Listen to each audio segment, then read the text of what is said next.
You're settling for the person you are for the person you could be because of the story you tell yourself. We have to close the gap every day, personally, professionally, emotionally, of where we're at and where we want to go. We don't feel worthy, we don't feel good enough, we don't feel like we belong. We keep that can closed. Why? Because a closed can is better than opening it up and they're right. That's a fear that we all carry. What if they were right? But what if all those are just make-believe lies and you're carrying them for no reason at all? Everything we do comes down to our 6 human needs. The meaning you assign. That's why we go from highs to lows. Because one week somebody does something and you're in a peak state, it doesn't matter. The next week you're in a disempowered state and all of a sudden everything what? Changes.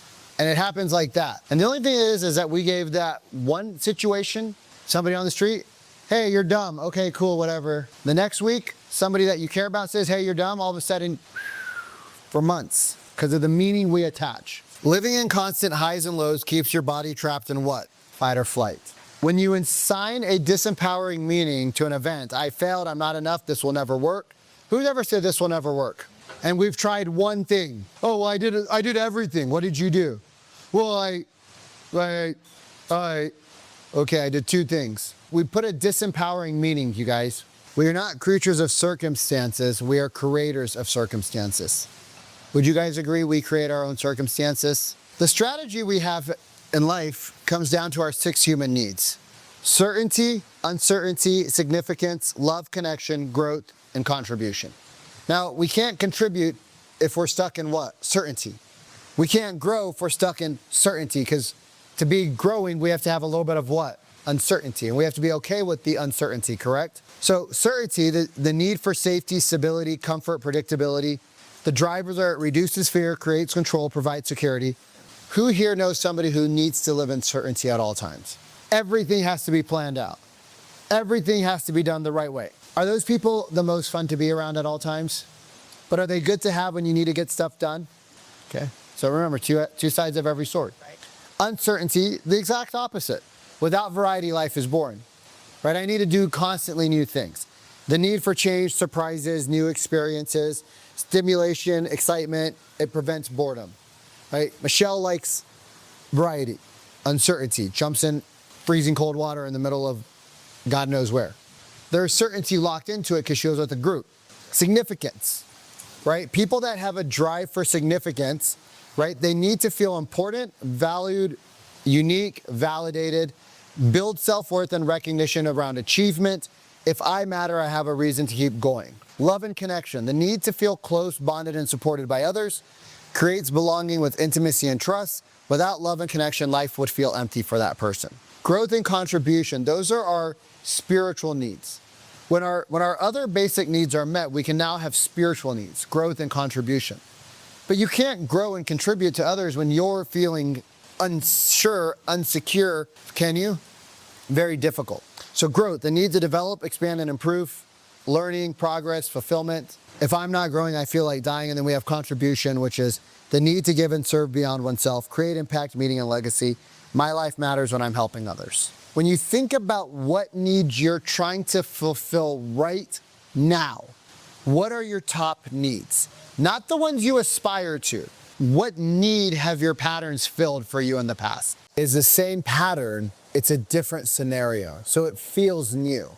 Well, it was my husband's health, so I couldn't do it then. It was my this thing that happened. It was my daughter, it was my son, it was my Bob. But it's all the same root. And when we go on a high and low, that feeds the significance. Because when you're high, you feed yourself, but when you're low, people might feed you. Oh, let's go take care of Radhi. Let's go take, right? And we have these same outbursts of energy and no energy, energy and no energy, ups and downs. But it all stems from somewhere. If you don't fix the root, you fix the symptom.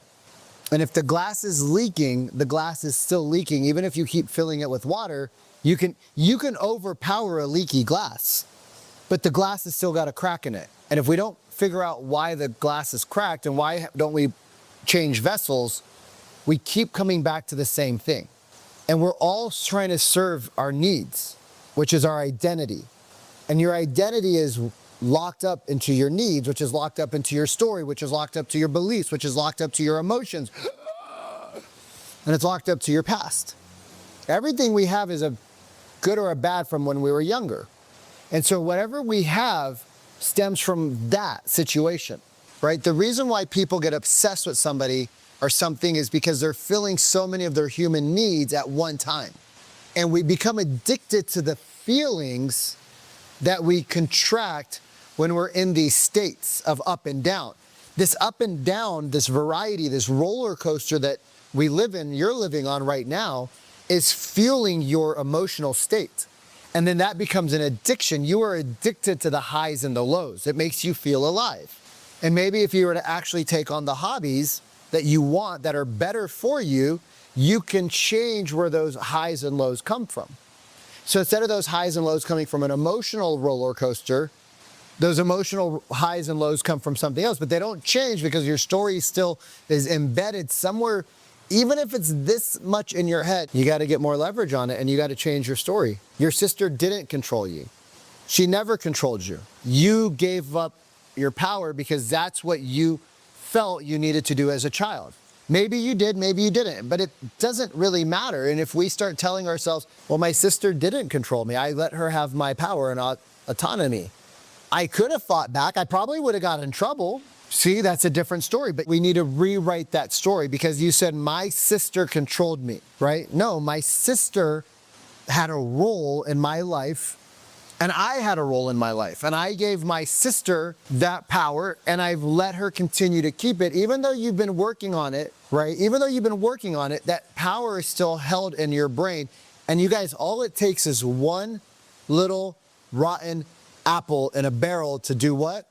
That barrel goes bad real fast. That one little minute speck of her story was she controlled me. She had the authority over me. She changed my school. And maybe you didn't have the ability when you were younger. You have it now, then it will, right? So you can change the story and change the outcome in real time now. And we rewrite the meaning. We don't rewrite the action. The action, she was probably doing it for you. You just don't know it. You might have been, who knows what you would have been like if she didn't do that for you. My God, what a blessing she did that for me. My God, because she did that for me, my parents sent us to a boarding school in India. My dad changed the school last minute from like the top tier, top tier schools in India. It's like royalty. It's like a palace. Like literally the school we were supposed to go to was a former palace of like British royals.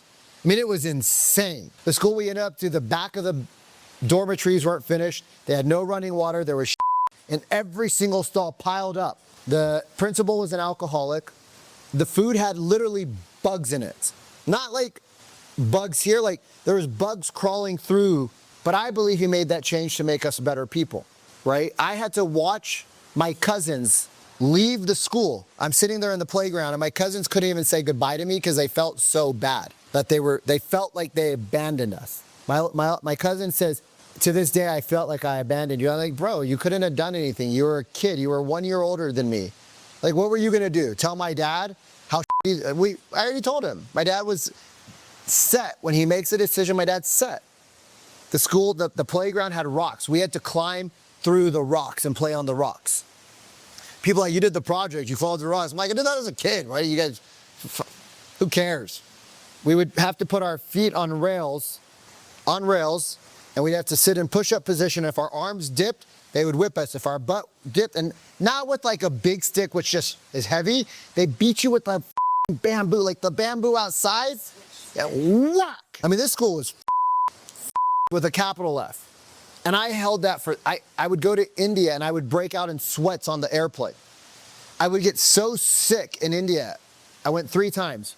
I get so sick because the trauma was so, and I told my parents, I don't want to go here anymore. Like, I hate this place. They're like, get over it. I'm like, you get over it. They're like, why are you so mad? I'm like, because you won't give me a platform. But what it wasn't the platform that they gave me, it was the story and the meaning and the language that I put on it. And then one day I'm like, dude, I became a really cool person. Like, I can travel, I can live anywhere, I can do anything. I have zero fear about anything. Like, why? Because like, my parents gave me an opportunity to step up as a child. We left the school and my uncle brought a 5-star military guy and we're at the gate, like this right here. And the choki guard, the security guy, is big 6'6" monster. And we're little kids, so he's like huge. He used to beat the shit out of us. We used to sneak out and get food. We were starving. I mean, like, hello, father. What the f? You're a doctor. This is not normal that your kids are like f***ed up nonstop. And we would break out of school. We would light desks on fire and throw them out of the window because we hated our lives so much. And I used to have so much anger towards my parents, right? Of course. Who what millionaire sends their children to this What's wrong with you motherfuckers? You sent us a care package. We sent you Snickers. I had to get my cheek. I couldn't sit for a month. I was in bed upside down for 3 weeks. And you sent me a Snickers? Lula, thanks, Mom. You could have stepped up to your husband and said, hey, these are my children. They came out of my but she couldn't. And I had so much anger. You do? No, I love them. Not to us. No, I actually, the school is still there. It's still a shithole. It's on Facebook. It's still it's still, we every now and then. But like, who did I become because of that? I agree. I But probably wouldn't have been a fighter if it wasn't keeping down. And you probably wouldn't be as financially stable. Your kids probably wouldn't be the kids you got great kids. They probably would be spoiled little like so many of the other Indians out there. These kids run around doing God like I was. I hated my family. I hated my life. I thought I was useless. I thought I wasn't worthy. Who could do that? And so when you rewrite the story, not the actions, the story, it's empowering. Because now you can say, well, I overcame all these things. And isn't that better than saying she got to control me? 100%. I should just thank her. Why don't you put that on your sheet of paper and write down what you would say to her? We feel the need to justify ourselves. And that's part of our identity, right? And our identity is what shapes everything. Human beings will do more to stay with their identity than anything else in the world. So look at the whack jobs on the right and the left in the US. They're prime examples. I don't care what you believe in. I don't care if you believe in any of it. But look at their identity and what are they willing to do and sacrifice to stay in alignment with their identity. Have people been shot? Killed? Now, some people say that's justified. Other people say it's unjustified. I don't know. But the reason why there's no communication around it is because people have an identity of, well, this is how we do things. And because that's their identity, what happens? We don't have communication. We don't have growth. Everybody wants the same thing almost at the end of the day, what I found, right? I've talked to people extreme right, extreme left, and everywhere in between. Most people, when you sit down brass tacks with the cameras off, the stories go away. And they go, well, no, actually what I really want is just, I want there to be some sort of fair treatment. But it's all triggered by their identity. And then their identity is triggered by their human needs. What are we trying to, those people that are all gung-ho on the news, both sides, right? Politics is easy to use, right? You can use music too. But politics right now, because it's so viral in the US, it's really easy to use. And if you guys were walking down the street, cameras off, and somebody was hurting, would you help them? Blue hair, black hair, yellow hair, pink hair, black skin, white skin, yellow skin, red skin. Would you help them? You wouldn't first say, hey, what's your political affiliation? Yeah. You wouldn't say, hey, what's your stance on immigration? What do you think about what the administration's doing with the dollar currently? Oh, no, I can't help you. You would say what? Oh, of course I can help you. Oh my God. But the cameras go on and the identities come strong. Because when the camera's on, or when there's a crowd, our identities become stronger. And the problem is most of us never created our conscious identity.